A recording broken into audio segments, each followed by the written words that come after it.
والسلام على رسوله الكريم وعلى آله وأصحابه أجمعين. قال الله تبارك وتعالى في الكلام المجيد والفرقان الحميد: أعوذ بالله من الشيطان الرجيم. بسم الله الرحمن الرحيم. وما أرسلناك إلا كافة للناس بشيرا ونذيرا. وقال النبي صلى الله عليه وسلم: بعثت معلما، او كما قال علیہ الصلاۃ والسلام.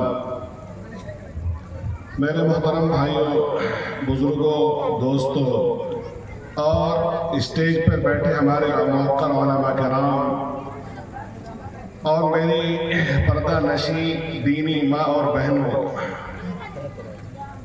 آج کا یہ پروگرام نبی پاک علیہ الصلاۃ والسلام کی پیدائش کے تعلق سے رکھا گیا ہے، اور یہ نظم کیا گیا کہ آپ حضرات کے گوش گدار حضور کی اوصاف، آپ کے سیرت کے کچھ جھروکھے آپ کے سامنے کھولے جائیں، ورنہ پوری سیرت بیان کرنا تو کسی کے بس کا نہیں. جنہوں نے نبی پاک صلی اللہ علیہ وسلم کو سب سے قریب سے دیکھا اور سب سے زیادہ دیکھا، وہ خود آپ کے چچیرے بھائی حضرت علی کرم اللہ تعالی وجہہ ہیں. سب سے قریب سے دیکھا اور سب سے زیادہ دیکھا، نبوت سے پہلے دیکھا آپ نے. شاید آپ کے ذہن میں یہ بات ہو یا ہو تو تازہ ہو جائے کہ نبی پاک صلی اللہ علیہ وسلم جب پیدا ہوئے ہیں تو عرب کے دستور کے مطابق دیہات میں ان کو دودھ پینے کے لیے بھیجا گیا. آپ نے سنا ابھی سب لوگوں نے، اور آپ بھی سن لیجئے اس کو. ہمارے یہاں پتہ نہیں کہاں سے آ گیا کہ بچے کو جتنی زیادہ مشقت والی زندگی میں رکھا جائے گا وہ بچہ اتنا مضبوط ہوتا ہے. تو عربوں کا دستور تھا، ان کی دو چیزیں تھیں. ایک تو ان کی زبان کہ عربی ہو تو خالص عربی بولے، اور چونکہ مکہ شہر تھا تو شہر کے اندر جو زبان ہوتی ہے ملی جلی ہوتی ہے، کیونکہ ہر شہر کے لوگ آتے ہیں وہ اپنے اپنی زبان بولتے ہیں. دور دیہات میں خالص عربی زبان ہوا کرتی ہے. تو ایک تو چیز عربوں کو اپنی زبان کی حفاظت، اور دوسرے ان کے ذہن میں یہ بات تھی کہ بچہ دیہات میں دور پرورش پائے گا تو اس کی نشو و نما اچھی ہوگی، مضبوط قد اور کاٹھی کا ہوگا. اسی لیے وہ اپنے بچوں کو دیہات میں دودھ پینے کے لیے بھیجا کرتے ہیں. اس سنت کے مطابق یا اس طریقے کے مطابق آپ علیہ الصلوۃ والسلام کو بھی دیہات میں دودھ پینے کے لیے بھیجا گیا. جیسا ابھی مولانا صدر عالم صاحب کے نعت میں آپ نے سنا کہ قبیلہ حوازن یا اور بھی بہت سے قبیلے کے لوگ تھے، کیونکہ قریش مالدار تھے، یہ تاجر لوگ تھے، تجارت کرتے تھے. یہ ملک شام اور ملک یمن کو جایا کرتے تھے اپنا بزنس لے کر، اور وہاں سے کافی کچھ وہ حاصل کر کے آتے تھے. چونکہ جو مکہ ہے وہ بے آب و گیا پہلے بھی تھا، اب بھی ہے. وہاں رویدگی نہیں، گھاس نہیں اگتی، وہاں کوئی فصل پیدا نہیں ہوتی. وہاں کے جو باشندے ہیں وہ تاجر ہیں، یہاں سے مال اٹھاتے ہیں، وہاں بیچتے ہیں، اور وہاں کا مال لے کے یہاں بیچتے ہیں. یہ ان کی معیشت تھی. کیونکہ تاجر تھے تو خوشحال تھے، مالدار تھے. جو بغل کے جو قبیلے کے لوگ تھے وہ وہی بکری چرانے والے غریب تھے، لہذا وہ آتے تھے مکہ اور یہاں کے رئیس زادوں کو لے کر جاتے تھے اپنے قبیلے کے اندر، اور وہاں ان کو دودھ پلاتے تھے، پرورش کرتے تھے، اور بدلے میں قریش ان کو انعام اور اکرام سے نوازا کرتے تھے. تو ابھی آپ نے سنا حضرت حلیمہ سعدیہ جو خواتین آئی تھی حوازن سے بچوں کو لینے کے لیے، تو سب مکہ پہلے پہنچ گئے اور سب نے بچے لے لیے. حضرت حلیمہ کی اونٹنی بہت دھیرے چلتی تھی، لہذا وہ بعد میں پہنچی بیچاری، وہ خود اپنا بیان کرتی ہیں. تو جب میں پہنچی تو سارے بچے لے چکی تھی عورتیں، صرف ایک بچہ رہ گیا تھا جو یتیم کہہ کے چھوڑ دیا گیا تھا، کسی نے ان کو لیا نہیں تھا. تو جب سب لوگ لوٹنے کو ہوئے تو حلیمہ کے شوہر نے کہا ہے حلیمہ سے کہ سب بچہ لے کے لوٹ رہی ہیں اور ہمیں خالی ہاتھ لوٹنے میں اچھا نہیں لگ رہا، میری یہ رائے ہے کہ حلیمہ تم اس یتیم بچے کو لے لو. تو اس کے بعد جا کے حضرت حلیمہ نے آپ صلی اللہ علیہ وسلم کو لیا ہے. حضرت حلیمہ خود کہتی ہے بس بچہ نہ ملنے کی مجبوری نے مجھے مجبور کیا کہ میں حضور کو لے لوں. لیکن جب میں نے حضور کو اپنے گود میں لیا اسی وقت سے میں نے برکتوں کا ظہور دیکھا. وہ کیسے؟ کہ میرے گود میں خود پہلے سے ایک بچہ تھا. آپ لوگ ہوشیار لوگ جانتے ہیں بھائی کون سی عورت دودھ پلائے گی؟ جس کے پاس دودھ ہوگا وہ دودھ پلائے گی نا.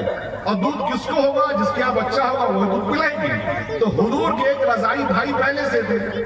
اب چونکہ وہ قحط سالی تھا، گھاس اگی نہیں تھی، بکریوں کو گھاس ملتی نہیں تھی، دودھ نہیں تھا، لہذا سب لوگ دبلے پتلے سوکھ کے کاٹا ہوئے تھے. حضرت حلیمہ خود کہتی ہے جب میں نے حضور کو اپنے گود میں لیا تو مجھے کچھ بڑی برکت کا احساس ہوا. اس کے بعد میں نے حضور کو اپنا پستان مبارک دیا پینے کے لیے. انہوں نے دائیں پستان سے دودھ پیا اور اتنا پیا کہ وہ پیٹ بھر گیا. میں نے چاہا کہ بائیں پستان سے بھی پی لے تو آپ نے اس پہ منہ نہیں لگایا.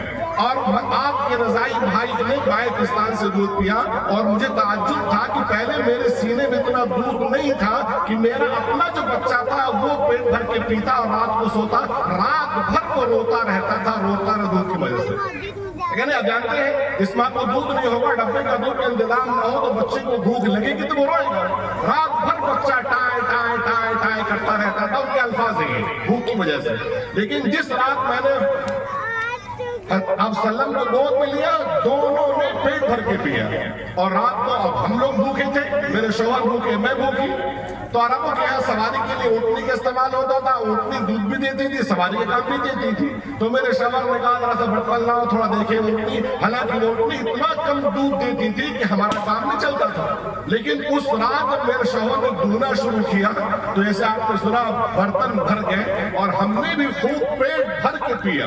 میرے شوہر نے بھی پیا، میں نے بھی پیا اور ہم نے وہ بہترین رات گزاری مکے کو اس وادی کے اندر. صبح اٹھتی میرے شوہر نے کہا اے حلیمہ تم نے بہت مبارک بچہ لیا، بہت مبارک بچہ لیا. خیر یہ آپ کی برکات کی ظہور وہ دیکھتی رہی. جب آپ کو لے کے وہ اپنے قبیلے میں گئی تو قبائل زندگی تھی، خیمے میں رہتے تھے وہ لوگ اور ان کی معیشت یعنی روزی روٹی بکری چرانا. نبی پاک صلی اللہ علیہ وسلم کی جو پرورش ہو رہی تھی حدیث کے اندر موجود ہے کہ عام طور پہ بچہ جو 2 سال میں بڑھتا ہے آپ 1 سال میں بڑھ جاتے تھے. 2 مہینے میں جتنے بچے بڑھتے ہیں اتنے 1 مہینے میں اتنا بڑھ جاتے تھے. تو 2 ہی سال کے ہوئے تھے کہ اچھے خاصے موٹے اور مضبوط بچے ہو گئے تھے آپ. اور آپ اپنے رضائی بھائی کے ساتھ ڈنڈا لے کے بکری چرانے چلے جایا کرتے تھے. آپ کو بیٹھ کے کھانا پسند ہے؟ بولیے نہیں تھا. بچپن ننھی سی عمر ہے نا، اپنے رضائی بھائی کے ساتھ ڈنڈا لے کے ارے بولیے گا بکری چرانے جنگل. ایک دن اتفاق سے واقعہ حادثہ کا یہ واقعہ یہ پیش آیا کہ فرشتے آئے، آپ صلی اللہ علیہ وسلم کو وہیں پکڑا، لٹا دیا اور پورا سینہ چاک کر دیا. اب جو ان کے بھائی تھے وہ دوڑے بھاگے گھر کو آئے، امی جان. وہ قریشی بھائی کہاں سینہ دو لوگوں نے پورا پیٹ چاک کر دیا. اب ان کے ابا بھی ان کی امی بھی گھبرائی ہوئی دوڑ کے گئی. بھائی دوسرے کا بچہ ہم پرورش کرنے کے لیے لے کر آئے ہیں، اگر اسے کچھ ہوتا ہے تو ہماری ذمہ داری بنتی ہے. جب دوڑے گئے یا پہنچے ہیں تو نبی پاک صلی اللہ علیہ وسلم وہاں بیٹھے تھے. چہرے پہ تھوڑی نقاہت تھی، کمزوری تھی.